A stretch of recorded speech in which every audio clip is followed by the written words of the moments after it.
Students, आपको in following errors को rectify करने के लिए नेसेसरी जर्नल एंट्री पास करनी है। पहली एरर कुछ इस तरह से है, ₹25,000 paid for furniture purchased has been charge to the purchases account.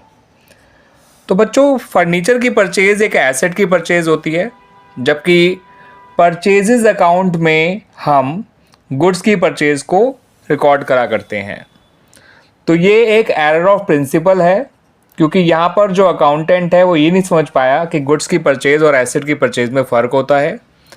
Goods की परचेज परचेज अकाउंट के नाम से डेबिट की जाती है, जबकि एसेट की परचेज को हम एसेट के नाम से ही डेबिट किया करते हैं। ठीक है बच्चों, तो इस गलती को सुधारने के लिए आप एसेट को डेबिट कर दीजिए, एसेट को बढ़ा दीजिए, क्योंकि वो पहले बढ़ नहीं पाई थी। ठीक है, और उस परचेज़ को क्रेडिट कर दीजिए, क्योंकि वो गुड्स की परचेज़ है ही नहीं। तो परचेज़ अकाउंट को आपने जो है बेतलब में डेबिट कर रखा है, इसलिए इसको करेक्ट करने के लिए क्रेडिट कर दीजिए।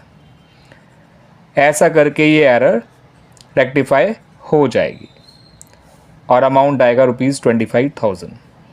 तो आपने अपना एसेट बढ़ा दिया और एक्सपेंस कम कर दिया। ठीक है, रेक्टिफाई करने के लिए एसेट की परचेज को कभी भी हम परचेज अकाउंट में रिकॉर्ड नहीं कर सकते हैं, क्योंकि केवल गुड्स की परचेज ही परचेजेज अकाउंट में रिकॉर्ड की जाती है। Goods are the main items of trade of a business, जबकि एसेट जो है वो बिजनेस को ऑपरेट करने के लिए, बिजनेस को चलाने के लिए रखी जाती हैं।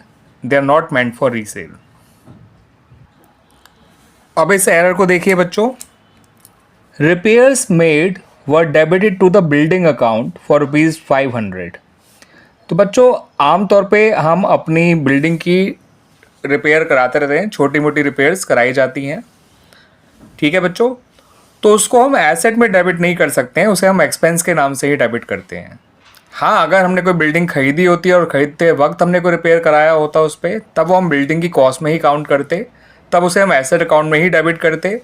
बट नॉर्मली अगर हमारी एग्जिस्टिंग बिल्डिंग है तो उनमें नॉर्मल रूटीन रिपेयर होती रहती हैं, करानी पड़ती हैं, उसको हम रिपेयर में डेबिट करेंगे, एक्सपेंस में डेबिट करेंगे, ना कि एसेट में। तो यहाँ पे होना था डेबिट रिपेयर को, लेकिन डेबिट हो गया बिल्डिंग। तो ठीक करने के लिए आप वापस रिपेयर को डेबिट कर दीजिए। ठीक है बच्चों, रिपेयर्स अकाउंट को डेबिट कर दीजिए और बिल्डिंग अकाउंट को क्रेडिट कर दीजिए। और ये भी एक एरर ऑफ प्रिंसिपल है, जहाँ पर अकाउंटेंट जो है एक्सपेंस और एसेट के बीच का फ़र्क नहीं समझ पाया। उसे एक्सपेंस को डेबिट करना था, मगर उसने एसेट को डेबिट कर दिया। तो it's an error of principle, conceptual error होता है बच्चों, जहाँ पर वो नेचर ऑफ जो है अकाउंट नहीं समझ पाया। ठीक है,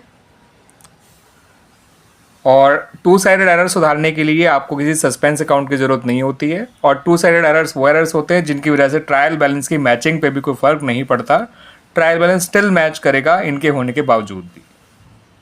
now look at the third या नेक्स्ट एरर। तो बच्चों, यहाँ पर जो हमारी अगली एरर है, यहाँ पर एक अमाउंट जो है ₹1,000 का विड्रॉ किया गया था बाय द प्रोप्राइटर यानी owner for his personal use. Owner ने अपने पर्सनल यूज़ के लिए ₹1,000 विड्रॉ करे। ठीक है बच्चों, जो कायदे से डेबिट किए जाने थे ड्राइंग्स अकाउंट में, मगर उसकी जगह ट्रेड एक्सपेंस अकाउंट को डेबिट कर दिया गया। जबकि डेबिट होना था कौन सा अकाउंट? Drawings account. डेबिट कौन सा अकाउंट हो गया? Trade expense account. यानी जो अकाउंटेंट है उसने एक पर्सनल एक्सपेंस को बिजनेस का एक्सपेंस ट्रीट कर लिया। अब पर्सनल एक्सपेंस ड्राइंग में डेबिट किए जाते हैं, ना कि किसी और एक्सपेंस के नाम से। तो इसको रेक्टिफाई करने के लिए आप ड्राइंग्स अकाउंट को डेबिट कर दीजिए। ठीक है बच्चों, और जो एक्सपेंस डेबिट हो गया है उसे क्रेडिट कर दीजिए, क्योंकि वो एक्सपेंस है ही नहीं, वो एक पर्सनल एक्सपेंस है, वो ड्राइंग्स है, बिजनेस एक्सपेंस नहीं है। ₹1,000 से ये एंट्री बनाई जाएगी। क्लियर बच्चों, आगे समझ में? तो बच्चों, यहाँ पर ₹10,000 पे किए गए थे for rent to the landlord. अब रेंट जो है वो आप लैंडलॉर्ड को ही पे करेंगे।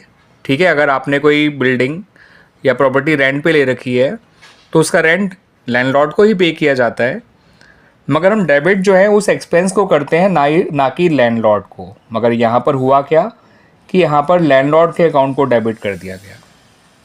तो यहाँ पर भी अकाउंटेंट जो है वो एक्सपेंस का नेचर नहीं समझ पाया। ठीक है बच्चों, यहाँ पर जो है लैंडलॉर्ड ने एक्सपेंस को, सॉरी नॉट लैंडलॉर्ड, अकाउंटेंट ने एक्सपेंस को डेबिट करने की जगह लैंडलॉर्ड को डेबिट कर दिया। तो ये भी एक एरर ऑफ प्रिंसिपल ही है, कंसेप्चुअल एरर ही है। यहाँ पर आप एक्सपेंस को डेबिट करेंगे इसको रेक्टिफाई करने के लिए, और जो लैंडलॉर्ड अकाउंट गलती से डेबिट हो गया था उसे क्रेडिट कर दीजिए। ऐसा करके वो लैंडलॉर्ड अकाउंट क्लोज हो जाएगा, जिसको ओपन होना ही नहीं चाहिए था। ₹10,000 से ये एंट्री बनाई जाएगी। ये भी एक एरर ऑफ प्रिंसिपल है and it is a to sided error. Two sided errors वो एरर्स होते हैं जिनकी वजह से ट्रायल बैलेंस की मैचिंग पे कोई फर्क नहीं पड़ता। Now look at the next error. अगली एरर कुछ इस तरह से है। सैलरी पे की गई थी ₹1250 टू अ क्लर्क, और इसके लिए हमने क्लर्क के ही पर्सनल अकाउंट को डेबिट कर दिया। जबकि सैलरी जब पे की जाती है तो सैलरी अकाउंट को डेबिट करना चाहिए, ना कि उस क्लर्क को जिसको ये सैलरी दी गई है। तो ये भी एक एरर ऑफ प्रिंसिपल है।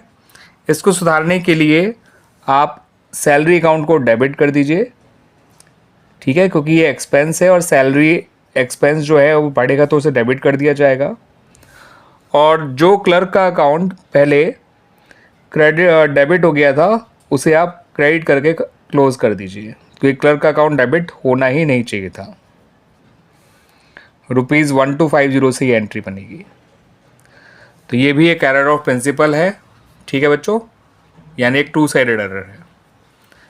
Now come to the next error. बच्चों यहाँ पर ये कहा गया है अगली एरर में कि ₹1000 जो रिसीव किए गए थे शाह एंड कंपनी से, मगर जो अकाउंटेंट है उसने ये मान लिया कि ये पैसा मिला है शॉ एंड कंपनी से, जबकि सही गिवर थे शाह एंड कंपनी। इन्होंने किसी और को गिवर मान लिया ऑफ दिस मनी, और जिनका नाम है शॉ एंड कंपनी। तो आपको सिंपली इस एरर को ठीक करने के लिए जो सही गिवर है उसे क्रेडिट कर देना है और जो रॉन्ग गिवर है उसे डेबिट कर देना है। तो रॉन्ग गिवर है शॉ एंड कंपनी, सही गिवर है शाह एंड कंपनी। तो शॉ एंड कंपनी को आप डेबिट कर दीजिए,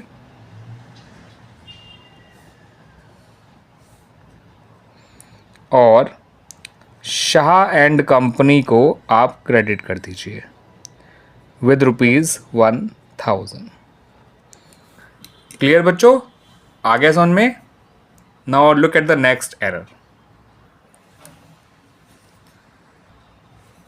तो बच्चों यहाँ पर ₹10,000 पे किए गए थे in cash for a printer, यानी एक प्रिंटर खरीदा गया था जिसके लिए पेमेंट किया गया था ₹10,000 का। मगर यहाँ पर इस खर्चे को एक नॉर्मल ऑफिस एक्सपेंस समझ के ऑफिस एक्सपेंस अकाउंट में डेबिट कर दिया गया, जबकि प्रिंटर एक एसेट है। तो प्रिंटर को हम एक कैपिटल एक्सपेंडिचर मानते हैं, यानी एसेट मानते हैं, नॉट अ रेवेन्यू एक्सपेंडिचर, यानी कि सिंपली एक एक्सपेंस। तो ये भी एक एरर ऑफ प्रिंसिपल है। यहाँ पर आप प्रिंटर नाम के एसेट को बढ़ा दीजिए और ऑफिस एक्सपेंस नाम की एक्सपेंस को कम कर दीजिए।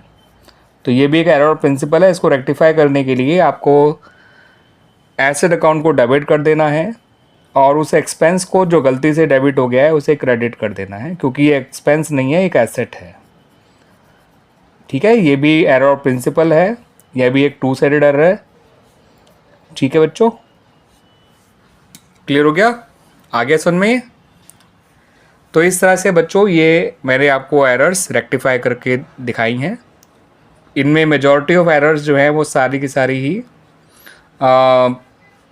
एरर ऑफ प्रिंसिपल थी, जहाँ पर अकाउंटेंट जो है वो ये नहीं समझ पाता कि जो भी एक्सपेंस हुआ है उसे किस हेड में रिकॉर्ड करना है। वो किसी और, वो या तो एक्सपेंस को एसेट समझ लेता है या फिर एसेट को पर्सन के नाम से रिकॉर्ड कर लेता है एक्सपेंस को या एसेट को।